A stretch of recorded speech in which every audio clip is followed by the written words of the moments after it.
Bismillahirrahmanirrahim. Assalamualaikum warahmatullahi wabarakatuh. Waalaikumsalam. Selamat datang di Scottcast, podcast buatan Manis Cendekia Serpong. Ucapan marhaban ya Ramadan untuk semuanya yang menunaikan ibadah puasa Ramadan pada tahun 1443 Hijriah ini. Nah, pada bulan Ramadan 1443 Hijriah ini, siswa dan siswa Manis Cendekia Serpong serta seluruh umat Islam dapat kesempatan untuk menunaikan ibadah puasa. Nah, untuk siswa dan siswa Manis Cendekia Serpong ini ada di sekolah kami. Untungnya, alhamdulillah karena kita udah offline ya, alhamdulillah. Nah, maka dari itu kita undang Bapak, yaitu Bapak Dr. Fahrul Roji, SHIMA, sebagai guru agama dan wakamat bidang keasramaan dalam narsum dari Scottcast kali ini. Nah ya Pak, kita ini kan udah bentar lagi mau masuk Ramadan kan ya. Nah, kita tuh rencananya kan Minggu kan, Minggu. Terus ada beberapa teman saya yang udah tarawih dari malam kemarin, tadi malam. Nah terus masuk, jadi hari ini udah puasa sebenarnya dia tuh. Nah kita tuh penasaran, kakak kelas tuh banyak yang bilang kalau puasa di Ramadan ini di Manis Cendekia itu suatu hal yang spesial. Nah, Bapak bisa ceritain nggak apa yang bikinnya spesial itu, gitu Pak? Ya, baik. Yang pertama bahwa kita tentu bersyukur ya, di tahun 1443 Hijriah ini para siswa dan siswi ada di asrama, ada di kampus, sehingga bisa melaksanakan puasa secara bersama-sama ya. Yang tentunya titik keistimewaannya adalah ada pada banyak kegiatan-kegiatan yang kita selenggarakan ya, baik itu yang melanjutkan apa yang sudah baik dikerjakan di masa-masa lalu, atau ada hal-hal baru yang kita programkan ya.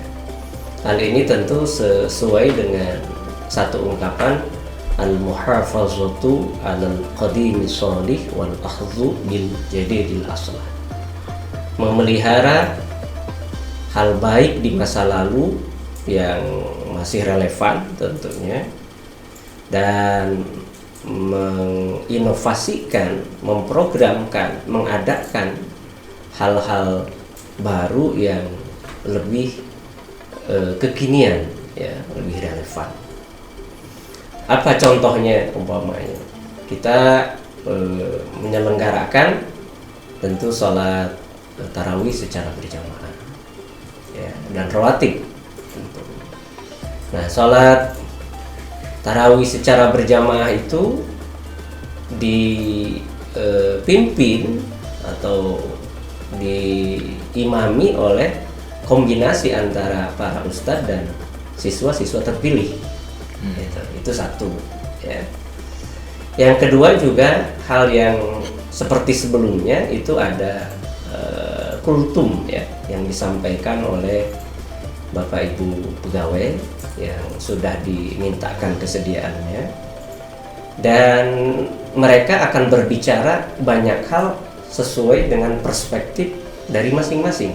Nah, ini mungkin bisa jadi buat para siswa, para siswi itu hal yang baru. Kok saya nggak pernah mendengar Bapak ini bicara gitu. Nah, ini nanti biar tahu sendiri bagaimana beliau berbicara. Nah, yang ketiga yaitu ada hal-hal baru. Umpamanya hal baru itu di tahun ini secara khusus kita menyelenggarakan program tahfiz Ramadan ya, terutama ditujukan untuk kelas 10 ya, dalam rentang waktu 10 sampai 14 hari itu diharapkan kelas 10 yang tidak ada kegiatan PBM itu bisa maksimal hasilnya. Plus ada tambahan barunya, yaitu dilakukan tausiah Ramadan yang diambil sebanyak 30 siswa dan siswi, yang itu nanti akan dinaikkan di medsos Masjid Ulil Albab. Nah, prosesnya udah tapping. Nah, nanti tinggal tiap hari kita naikkan satu tayangan gitu ya. Plus yang terakhir di setiap sore, jadi setelah selesai mengerjakan sholat asar itu akan dibuat yaitu yang namanya kajian kitab ya, nanti akan diselenggarakan kajian kitab dan itu kira-kira secara umum hal-hal baru yang istimewa di tahun ini. Seperti itu. Nah, untuk yang kultum itu udah dari lama ya Pak? Yang malam hari? Yang katanya habis asar ada kultum itu Pak? Oh iya, jadi yang disebut kultum yang sekarang tapping itu masuknya di kanal YouTube masjid. Nah, jadi 15 menit sebelum azan dikumandangkan itu diupload gitu ya, kita akan satu. Nah kemarin juga kita dimintakan sebenarnya dalam rangka nunggu waktu berbuka, waktu takjil itu diselenggarakan mungkin penampilan apa dari para siswa itu sendiri yang itu secara offline tentunya seperti itu. Ya, untungnya ada offline ya Pak. Ya. Jadi ada offline. Betul. Ya, kalau online gimana ya di rumah sendiri? Iya, tentu hasilnya kurang maksimal. Ya. Nah, terus apa sih yang bikin siswa dan siswa Insan Cendekia sebelumnya di tahun-tahun sebelumnya itu yang gimana istilahnya? Jadi lebih positif gitu. Jadi lebih positif habitnya, kebiasaannya itu lebih positif di bulan Ramadan dibandingkan bulan biasa. Nah, habis itu apa yang bisa kita ambil gitu dari yang tahun-tahun sebelumnya Pak? Gitu. Ya, jadi tentu habit yang diharapkan adalah ketika di bulan Ramadan ini kecintaan para siswa terhadap Al-Quran itu jauh mengalami peningkatan yang luar biasa. Itu harapan. Nah, tentu kecintaan itu banyak modelnya. Start yang paling awal adalah membiasakan untuk membacanya, kemudian menghafalkannya, memahaminya, dan bahkan mengimplementasikannya. Ya, jadi ini kondisi-kondisi ini yang yang hadir gitu ya, yang diharapkan agar para siswa dan siswi mempunyai bentuk-bentuk kebiasaan yang lebih baik daripada yang sebelumnya.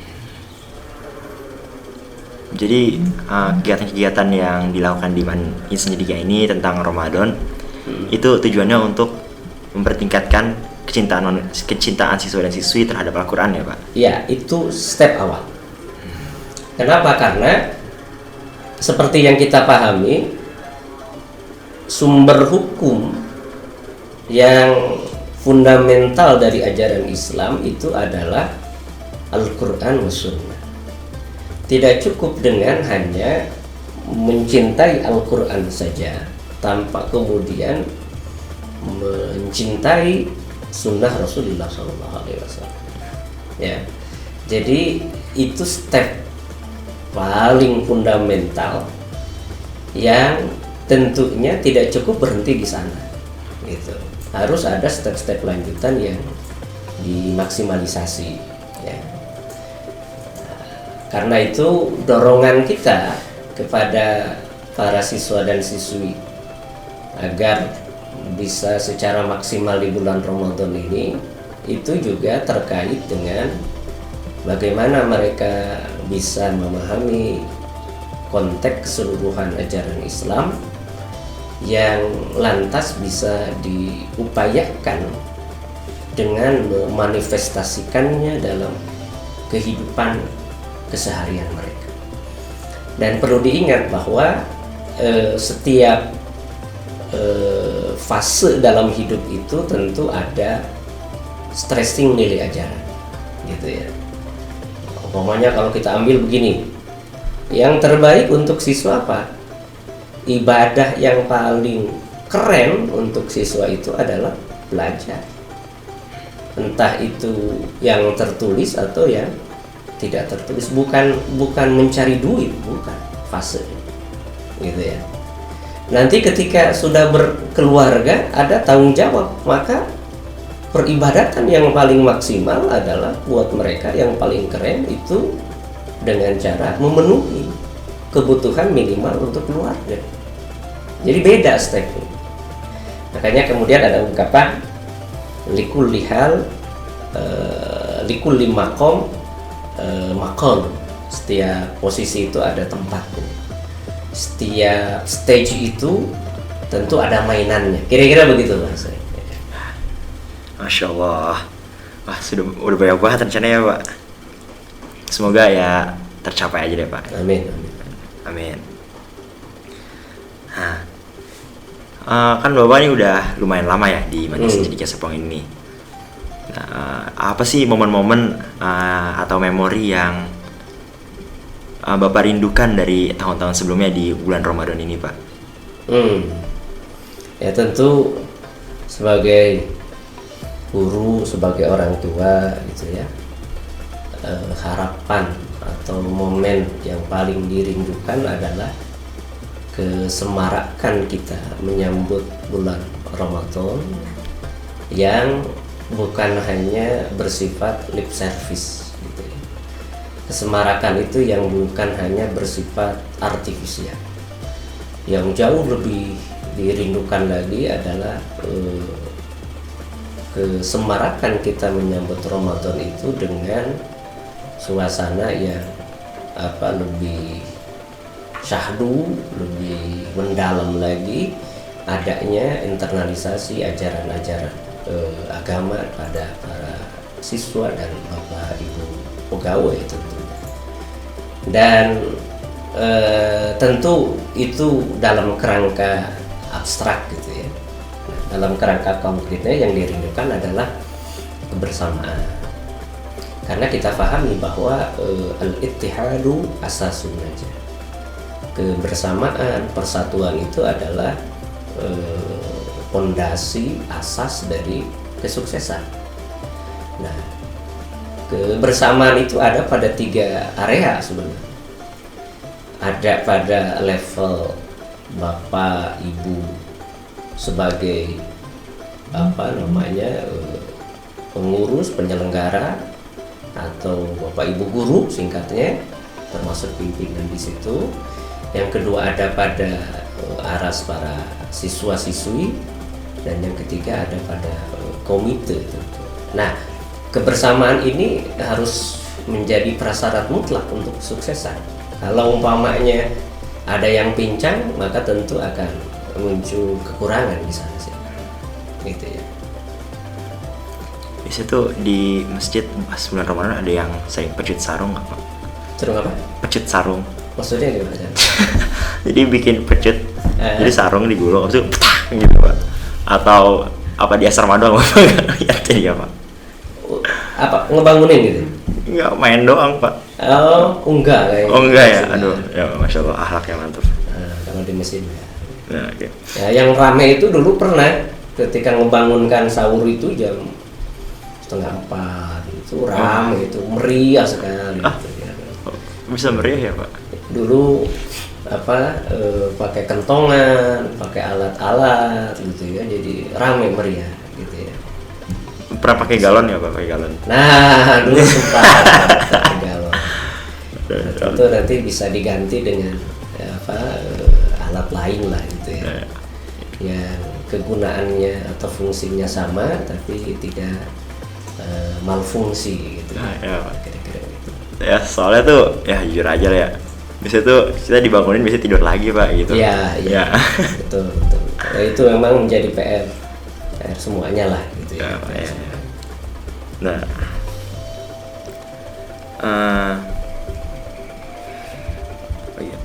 untuk yang dipersiapkan untuk Ramadan ini itu ya Pak, yang baru-baru hal-hal baru kayak yang kultum gitu, sama yang kayak Tahfiz Camp. Oh ya Pak, yang Tahfiz ini sebenarnya itu program baru atau program lama sih Pak?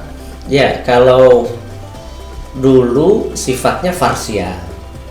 Ya, kalau sekarang kan lebih kita desain. Ya. Nah, ini lebih dikelola dengan lebih baik lagi, dan harapannya mulai sekarang itu setiap tahun ada program Tahfiz Camp di setiap bulan Ramadan untuk kelas 10 terutama, supaya nanti mereka setelah Ramadan tahun-tahun berikutnya itu sudah punya bekal gitu ya untuk memenuhi kewajiban ya 3-5 juz sebelum menjadi alumni. Akan gitu kira-kira. Masya Allah. Nah, apa sih yang perlu kita maksimalkan ya Pak? Yang perlu kita persiapkan lah untuk memaksimalkan ibadah pada bulan Ramadan ini Pak? Ya, yang pertama tentu pengetahuan. Ya. Yang kedua stamina, gitu kan. Pengetahuan ini menjadi fondasi karena dengan pengetahuan kita bisa tahu, bisa memilah, bisa memprioritaskan mana yang harus dikedepankan, mana yang bisa dikebelakangkan, gitu.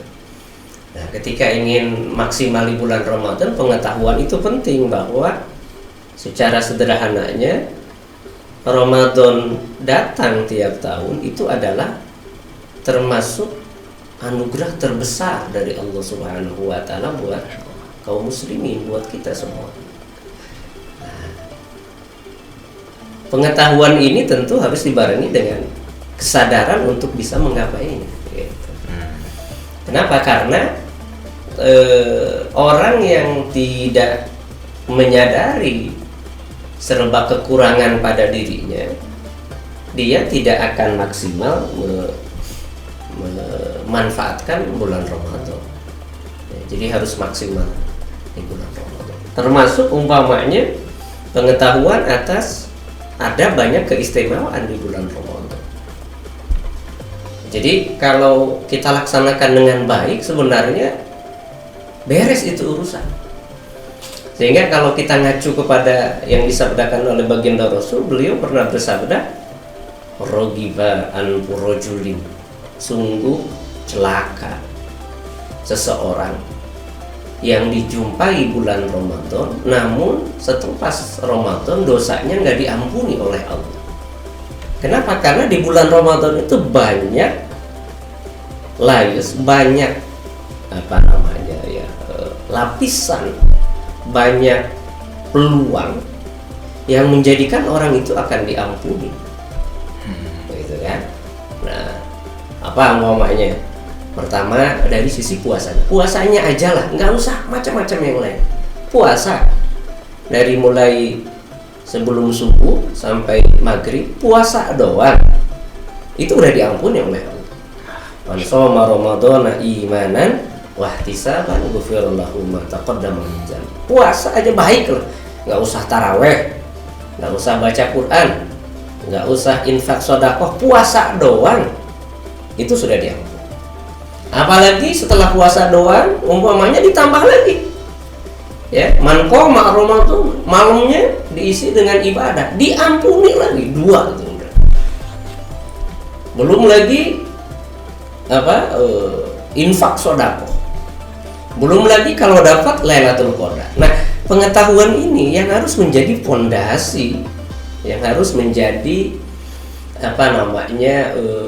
dasar alas cara kita berpikir, ya. Pengetahuan ini harus diketahui dan harus diyakini. Kalau cuma tahu tidak diyakini, ya muspra, sayang, sia-sia, gitu kan. Nah, ini satu pengetahuan. Yang kedua, tentu stamina. Kalau umpamanya kita tahu, kita sadar, tapi stamina kita kurang mendukung, tidak bisa maksimal. Nah, gitu ya. Jadi 2 hal ini memang yang harus betul-betul dipersiapkan oleh para siswa terutama, supaya kemudian dapat bisa diperoleh target puasa secara maksimal. Oke. Siapa? Ini pertanyaan sini udah habis. Nah, saya mau nambah pertanyaan sendiri sih Pak. Ya, ya. Nah sekalian ini nih, sekalian plug Ivan ya, ya biar meriah lah ya. Nah jadi tuh Ivan kan di jalan ini tuh emang sengaja di bulan Ramadan ya Pak? Nah, emang selalu di bulan Ramadan? Selalu di bulan Ramadan. Nah terus kalau misalnya bulan Ramadannya itu misalnya, kayaknya April kan? Kalau misalnya itu, misalnya Juninya gimana Pak? Misalnya Agustusnya, emang selalu di bulan Ramadannya Pak? Selalu di bulan Ramadan. Oh emang gitu ya? Jadi kita kan udah punya kayak pakem-pakem gitu ya. Ada kegiatan Sonlis, ada ICAT, ada Ivan, itu kan kegiatan-kegiatan insidental yang gede-gede, kira-kira begitu. Itu memang sudah ada pakem-pakemnya supaya untuk memudahkan pengelolaan dan tercapainya target, ya kira-kira begitu. Istilah katanya di Ivan itu diselenggarakan event-event kompetisi-kompetisi yang terutama terkait dengan keagamaan. Jadi memang momentumnya di sana, timingnya juga begitu. Ya. Ya Pak. Biasanya tuh Ivan kalau offline meriah banget ya Pak? Iya. Wah ya. Kalau dulu ada internal, ada eksternal, gitu ya.